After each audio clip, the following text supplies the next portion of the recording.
皆さんこんばんは。本日はプラチナゲームズナイト920にご来場いただきましてありがとうございます。それではですね、本日、イベントをですね一緒に盛り上げてくれる仲間たちを、紹介したいと思います。ベヨネッタ2プロデューサーの黒田、ベヨネッタ2ディレクター橋本、そしてベヨネッタの生みの親の神谷秀樹の3名です。よろしくお願いします。でもそもそもシアターでやりたいって言い出したのはこの中では俺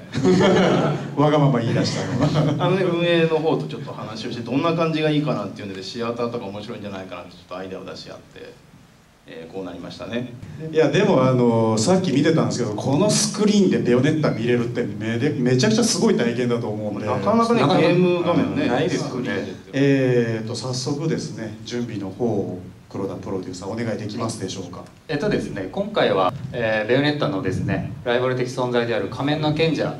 そのキャラクターとの戦闘シーンをご覧いただきたいと思います。戦闘の方に行きたいと思います。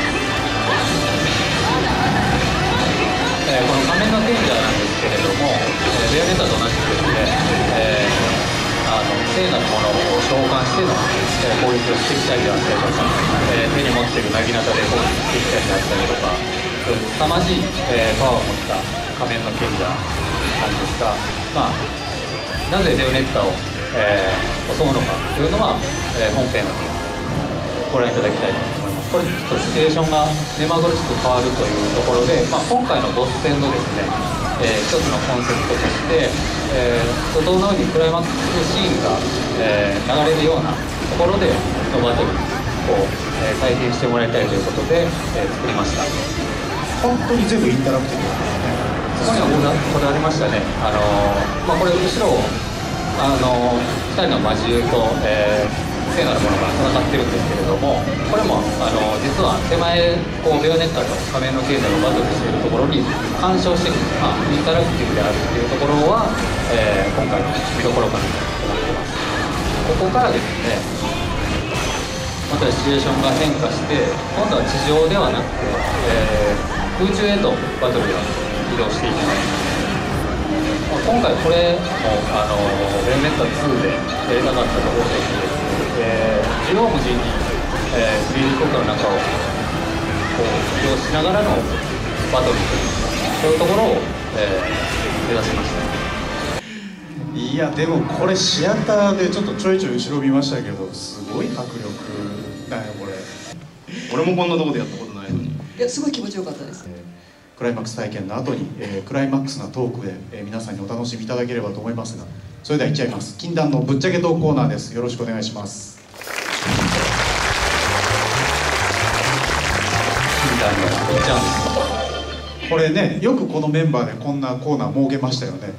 俺は本当にバカかと生は危険な男だよ大丈夫？はい最初のテーマいきましょう。まずはこれです。ベヨネッタ2ディレクター誰にするんだ事件。こんなことがあったんですね。僕はすぐに橋本君じゃないって言って前作プロデューサーも務めてて近い人間だしね。ベヨネッタ2を作るにあたって例えば前作でいうクライマックスシーンとかどういった感じでクライマックスするのかであったりとか、ベヨネッタに関してはですね、当初から髪の毛を短くして、イメージチェンジをしてというところもあったんですけど、いろいろ試行錯誤してましたね。これ先ほど言ったどういった感じのクライマックスシーンにするのかであったりとか、ベヨのね髪の毛ちょっと赤かったりそうですねするよね。はい、魔力的なものだよねこれね。そうですね、解放してっていうような。これはデザインがまだ今のベヨと違ったり。そうですね、髪の毛は短くなってるんですけどまだ前作の名残があるというか。でこのシーンねこのシーン作ってた時にですね、ちらっとカネさんが見に来て「長いんじゃない？」クソうるさいOB ずらしてね長いんじゃないって言ったみたいでね。なので、本編ではテンポよく逆に貴重なんですけどねこれどこにも見せてない映像というか。確かにそうだね。はい、でもねうどん店に様のおかげでこうして世に出るわけですよ。はい続いてのテーマこちら。ベヨネッタ Wii U に移植しようぜ事件、2をWii U で作ろうってなった後に、あれ1が Wii U にないのおかしくねって話はなりましたよね。だからやっぱ Wii U 用にも前作をこう作りたいねっていう話はしてて、どうせそれならって言い出したやつが僕の隣にいますけど、そうですね、どうせ移植するならやっぱり Wii U ならではの要素も入れたいねというところで、その中の一つがコラボコスチューム。出ましたね。いやこれね、任天堂コラボのコスチュームをなんか一つ入れるみたいな感じで、1個に絞れるわけないやろと。どう考えてもピーチとサムスとリンクはいるやろっていう話でこれゴリッと入れたんですよね。でしかもなんかちょっとピーチ色違いいけるんじゃないのみたいな感じでね。でもこれいりますよねどう考えてもね。ほらこれね、リンクのねとんがってる頭も、ベオ頭髪の毛中入ってるからこうなんでしょうけど、僕普通にペタッとした髪型にちゃんとしたんですよね。そしたら任天堂さんから「いやとんがってた方がいいんじゃないですか」って言われて、なんかこう勇気が湧いてきて、あそれならあと胸元をもっと開いた方がいいんじゃないですかって胸元もねもっとオープンにしてっていう、任天堂にあるまじきノリノリ感すごかったですよね。その1の方でこれだけやっちゃったんだからやっぱ2も何かやらなきゃいけないねっていうところで、橋本さんにどうしますっていうふうに相談させていただいたんですけど、どうしますも何もこんだけ取られたらもう何やろっていう話ですね。どうしようかなと思ってて、僕の中でこう任天堂さんのタイトルでこう思い入れがあるのはどれかっていった時に、スターフォックスだったのですね、2専用として、コラボコスチュームであるこう雇われ遊撃隊のエースコスチューム、これ羨ましいな俺がやるべきだったよね危なかったですこれだけじゃなくてですね、コスチューム以外に別の方法でちょっと、それがですね、ワンワンですね。だいぶ面白いよねこれなんでワンワンにしたの？いや、なんか武器コスチュームじゃなくてなんか武器にしたいなっていうのがあって、で足にワンワンつけたら面白いんちゃうみたいなこの発想ね俺から出てこないね映像が今回まだどこにも達してないんですけど、だいぶ面白い映像ショッキング、この映像これベオの世界観じゃないでしょ誰なんですかこれほっとくとこうやって寝ちゃうんですよね。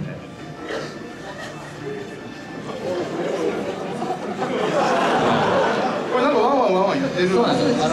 劇中ではちょっと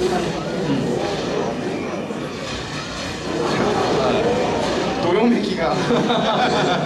れもうそう起きるよねこれ。投げちゃってしかも爆発してるんですよ。任天堂さんに「いいですかね?」って言ったら「大丈夫です」ワンワン爆発させていいの？わかりました。じゃあ爆発させましょうので、こういった形になってますけど。ちょっと映像を元のコラボコスチュームに戻していただいていいですかこれもう何のゲームか分かんないなんだろう、この一人スマブラ感みたいな確かにそうですね、すごいよね。帽子もちゃんとM じゃなくて B。 これどうですか、ハッシャンと神谷さんこれ揃ってるの見て。こんな絵面になるんやねそうですね。並べてみるとね、並べてみたことないけど、これでも実際ワンというか触ったのでこれだけじゃないでしょ、神谷さん。ああそうですね。5年ぶりにせっかくワンを触れるっていうんで、ちょっと僕的にとんでもないミスを犯してしまったなっていうところをちょっと修正させていただいたんですが、出ますかね。こちらですね。僕ツイッターでもつぶやいたんで知ってる方は知ってるかと思うんですけど、ちょっとジャンヌのおっぱいがですね、僕がイメージしてたよりもちょっとモデルがちょっと盛りすぎたなっていうことをちょっと修正しましたね。こんな形で。これ正しい形。すげえ分かりやすい映像こういう正しい形でねやったわけですよね。でもね、これが一番僕的に大事なところなんですけど、他にもちょっと、ワンの時にですね、ここもう少しこう SE、このサウンドエフェクトをこんな風にしたかったなとか、いうところがちょこちょこあったんで、そういうところもしっかりと今回して、僕的に今回は決定版って言えるものにしたので、多分言わないと分かんないところの修正だったりするんでしょうけど、僕個人はすごい満足です。シナリオ遅延8か言ってもだ、8ヶ月遅延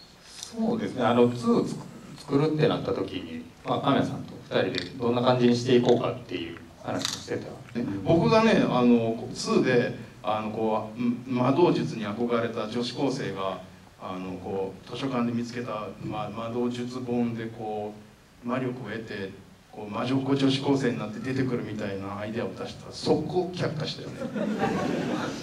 そうですね。それでもともと誰がどうか書いていこうみたいな話とか。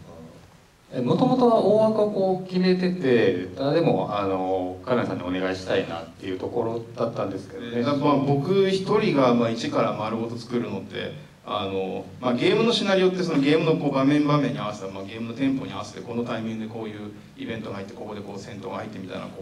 構成を作らなきゃいけないの大変なので、そこを一人助っ人森橋ビンゴ君に、お願いしてるんですね。ご存知の方いるかと思うんですがデビル3とかデビル4のシナリオを書いた、僕もカプコン時代後輩だった彼なんですが、でもベオ1の、移植版のシナリオ直しやりながらって。そうなんですよ。ベオ1ね日本語音声今回入ってるんですよ。ベオ2ももちろん入ってるんですけど、それの日本語の台本も書かなきゃいけなかったんで、なんかすごい大変そうに聞こえるでしょ。でもシナリオの催促に神谷さんの席行くとツイッターの画面が開いていたりでしばらくしてから行くとなんかヤフオクの画面が開いていたりシナリオいつ書くのかなみたいな、なかなか気分が乗らない。いや本当終わんないって思いましたね。あれマジで焦ったよね。いや本当に思いましたね。もう神谷さんのせいにしようと思ってました。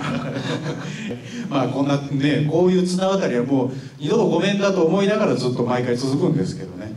またベヨネッタ3でも続くんですかね。ベオ3ね。いやそんな発表とかしないですよ。そんな期待とかしない。そんなサプライズがそんなサプライズありませんから。では最後の事件を紹介しましょう。こちら。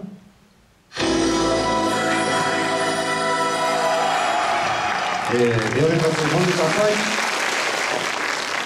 売。事件ですよ。本当に今年一番の事件だと思います。まだ終わってないですけどね。これね僕にとっては温度が違うと思うんですけどね。もう紆余曲折ありましたからね。一回ね棚上げになってみたいなね、プロトまで作ってるのに棚上げになってどうするよこれっていうね。いやでも同梱ってすごくないですか。これもうついてるっていうの珍しくワンからやられて、後に回される初じゃないですか。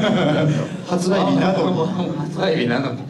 ワンをやってから2やろうみたいな。これでも当時でやったら、ちょっとした RPG 並みの時間がかかると思うんだけどな。本当皆さん検証には気をつけていただきたい。黒が検証になってたよね。開発中にねなんか手湿布だらけにしてるから、あんなのゴッドハンドの時の三上さん以来だよねみたいな。ファンの声が大きかったっていうのが、まさにその通りですね。ありがとうございます。皆様のおかげです。ありがとうございます。ありがとうございます。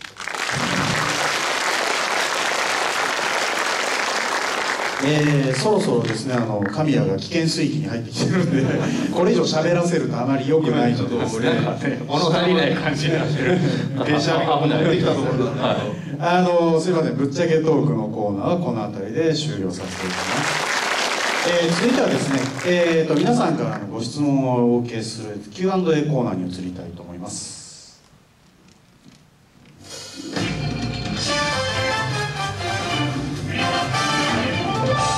こちらはですね、事前に予約完了のメールをお送りした際に Q&A コーナー用にウェブで事前ご案内させていただいておりましたけれども、まずはこの質問です。今回日本語が追加されてますが、どういう経緯で日本語を搭載する流れになったのでしょうか。ルナモンさんのご質問です。これはどういう流れで。僕前回ベヨネッタ1の時プロデューサーやってたんですけど、もろもろの事情でですね、日本語を入れたかったんですけど入れれなかったという経緯があって、今回スケジュール的に ねちょっとパンパンだったんで、諦めたんですけど、今回こういう機会だったんで、田中敦子さんに今回というかベヨネッタお願いしてるんですけど、これねもうその5年前のワンを作った時から、もしこれ日本語お願いするんだったら誰っていう話してて、もうスタッフ全員田中敦子さんってそうですね言ってましたね。だから当時のそのテレビ CM のナレーションだとか、あとMTV でちょっとベヨネッタがこう出てきてナレーションするっていうような企画でも田中敦子さんにお願いして、イメージ通りだなっていう形で、今回もお願いしたという感じですね。俺自身は101を作ってる時に初めてその日本語の収録っていうのを経験したんですけど、ベヨでもやってみて、最初は個人的にはこう、ネイティブのこの英語やろっていうこだわりあったんですけど、入ってみるといいね。あと田中敦子さん綺麗ですよね。サインいただきました。バルドルの若本さんとかはもうスタッフがもう集まるぐらいでしたけどね。最初テストみたいなのしてたら、もうフロア中から人が集まってきて「何ですか何ですか」みたいな。もうね正直ねバルドル人が変わってますね。これバルドルっていうかもう若本さんだよね。私もバルドルやったら人がこうバーってまた集まってくるんですよね。ぜひ日本語でねちょっともう一回プレイし直していただきたいですね。ではですね、もう一つだけ質問に行きましょうか。じゃあ次の質問をお願いします。ベヨネッタの中で好きなキャラを理由も含めそれぞれ教えてください。米丸さんからの、ご質問です。そうですね、やっぱりベヨネッタですね。一緒に過ごした期間がすごく長いキャラクターなので、僕はですねベヨネッタ2で今回初登場となるキャラで予言の者というキャラがいるんですけど、これあんまり言っちゃうとネタバレになっちゃうんですよね。なんですけど、日本語の音声と海外の音声含めてかなり際立ったキャラクターなんで、確認してもらえればと思います。僕はもう言うまでもなくジャンヌですよね。ジャンヌのどこがジャンヌどこかってさっきお見せしたじゃないですか。僕の歪んだ性癖をその形にした非常に思い入れの強いキャラクターで、いつかスピンオフで助教師のジャンヌの大冒険的なものでね 3DS あたりで作ってみたいですよね。いや俺タイトルまで考えてるんだけど、タイトルは何ですか？お願い QTJ。はい、ロダンのスピンオフもタイトル考えてるんですよ。タイトルなんですか？ロダン・ザ・グレート。それなんか B 級映画と同じタイトルの映画。いや俺のオリジナル。いやいやシュワルツェネッガーしか思い浮かばない。誰かわからないけど。いや橋本君と新幹線の中で考えたオリジナル。いやロダン・ザ・グレートがロダンの魔界大冒険。魔界大冒険。ロダンがねショップで魔界に行って何をやってるのかっていうところを、それマジで見たいかも。血だらけになって帰ってくるのかを描きたいっていうね。じゃあ海外タイトルはグレート。国内版は大冒険。大冒険。決まりましたね。決まった。パブリッシャーは。パブリッシャーはどこでしょうね。募集です。募集中ですね。こちらまで。ぜひこちらまでぜひ大手パブリッシャーの方。すいません、この辺りでじゃあ続きはツイッターで。いやということでですね、プラチナゲームズナイト920お送りしてきましたが、時間の経つの早いというかそろそろお開きの時間となってきました。ここでですねちょっとある方からメッセージをお預かりしてますので、こちらの方をご覧ください。どうぞ。皆様こんにちは。ベヨネッタ役の田中敦子です。いよいよベヨネッタ2が発売になりました。もうね、私自身も待ちに待ったという感じで、また今回は1のその日本語吹き替え版が同梱という本当に買っていただく方にはなんてラッキーな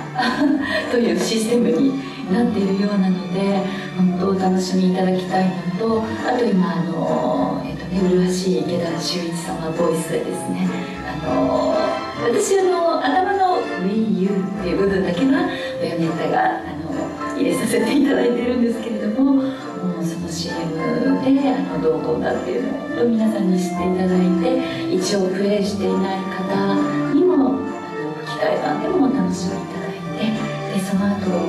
で先でもどちらでもいいんですけれども、2の方のその、髪型だったりちょっと雰囲気ダンスの違ったベヨネッタちゃんで存分に堪能していただけるまたとない機会ですので、皆さんぜひぜひベヨネッタを心ゆくまで楽しんでプレイしていただけたらと思います。よろしくお願いします。超セクシー。じゃあ最後に僕らの方から皆さんにメッセージを送りたいので、黒田プロデューサー。はい、そうですね。今日この場にお集まりいただいて、皆さんと一緒に発売日を祝うことができて大変ありがたく思っています。イベントは以上となりますが、早く帰ってゲームプレイの方していただければなと思います。早く帰るとみんなも帰りたいだろうなって思って、はい、こんな日にイベントやんなと発売日に本当に今日はありがとうございました。はい、じゃあ橋本ディレクターお願いします。はい、もう前作から5年後の、発売となるベヨネッタ2なんですけれども、僕の方がですねプラチナに所属して、もう10年ぐらいですか、ベヨネッタにしか携わってないんですよね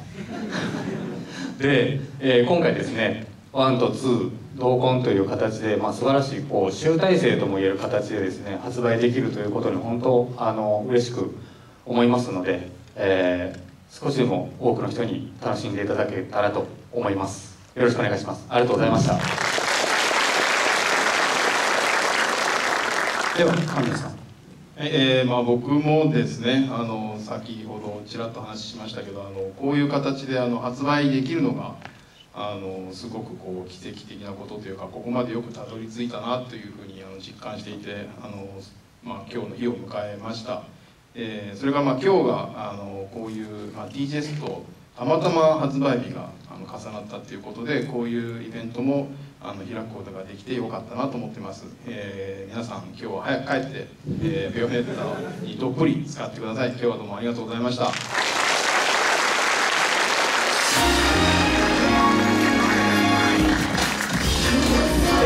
それではですね本日のプログラムは以上となります。短いような長いような、時間でしたがお楽しみいただけましたでしょうか。ありがとうございます。本当にまたですね機会があったらですねこういうイベントはもう、ぜひやりたいなと思いますので、その時にですね、また、お越しいただいてですねこういった時間を皆さんと一緒に過ごせればと、思います。今日は本当にありがとうございました。ありがとうございました。